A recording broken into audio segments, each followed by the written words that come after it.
Afternoon అండి.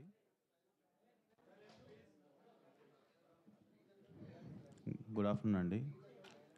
అది నిన్న లైలా ఫంక్షన్ జరిగింది. అండ్ మాకు కూడా ఏంటంటే మేము కూడా సోషల్ మీడియా ద్వారా చూసాము. నైట్ వెళ్ళిపోయినాక సోషల్ మీడియాలో బాయ్కాట్ లైలా అని ట్రెండింగ్ అన్నీ చూసి మేము షాక్ గురయ్యాము.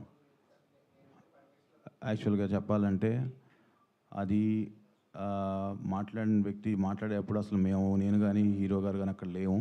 మేము చిరంజీవి గారి కోసం బయటికి వెళ్ళాము. అది జరిగేటప్పుడు అక్కడ మా నోటీస్ లేకుండా జరిగింది. But end of the day ఇది సినిమా. అది ఒకళ్ళు ఇద్దరిది కాదు, థౌజండ్స్ ఆఫ్ పీపుల్ కష్టపడి పనిచేసి ఒక అవుట్పుట్స్ తీసుకొచ్చేదే మన ప్రేక్షకుల్ని మెప్పించడానికి. సో ఇది వేరేగా వెళ్ళటం వల్ల అది పనిచేసిన ప్రతి ఒక్కరికి అది ఇబ్బందికరమైన వాతావరణం కలిగిస్తుంది. సో మేము రిక్వెస్ట్ చేసేది ఏంటంటే సినిమాని సినిమాలాగా చూడండి మెప్పించడానికి. సో ఇది వేరేగా వెళ్ళటం వల్ల అది పనిచేసిన ప్రతి ఒక్కరికి అది ఇబ్బందికరమైన వాతావరణం కలిగిస్తుంది.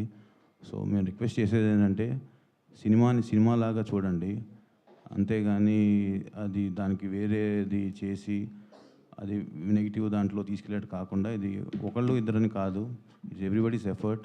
సో ఐ రిక్వెస్ట్ మీడియా కూడా కొంచెం దీన్ని